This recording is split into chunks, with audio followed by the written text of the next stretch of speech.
What is an RPA and what changes have they made in 2022? Hi, I'm Kimberly Bogan with RE/MAX here in Cypress, California in Orange County. And we have had an update on our RPA, which is Residential Purchase Agreement. It's the first time they've updated it in a decade, I think it was.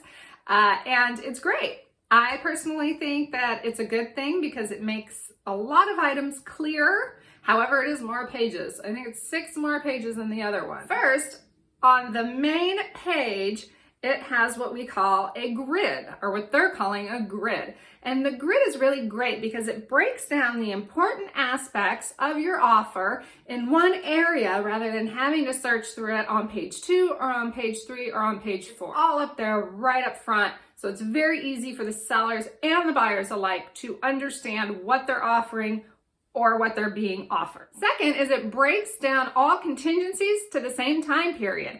Before, you used to have 17 days for appraisal, 17 days for home inspection, 21 days for loan contingency. Now it's 17 days all across the board, which is a lot easier to remember, a lot less confusing.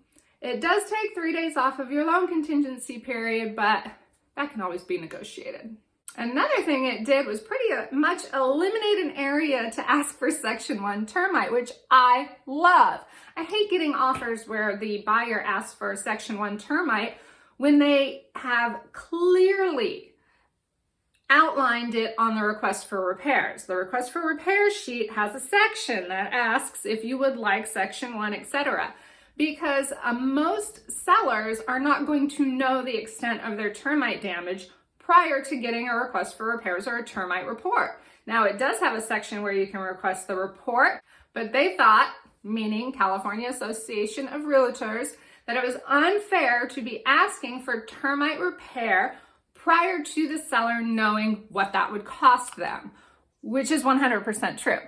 I usually get a termite report regardless beforehand because that was pretty normal until the bidding wars started. Once the bidding wars started, we started eliminating the termite repair. For one, the seller does not know what it's going to cost a lot of the time, but major one, number 2, is that the lender will not approve the loan unless it's been done. So if there is major damage or things that is damaged but you don't want to fix, the seller doesn't want to fix, there's no getting around that if it's on the loan, if it's on the RPA paper. So it's always just a great idea to leave that off.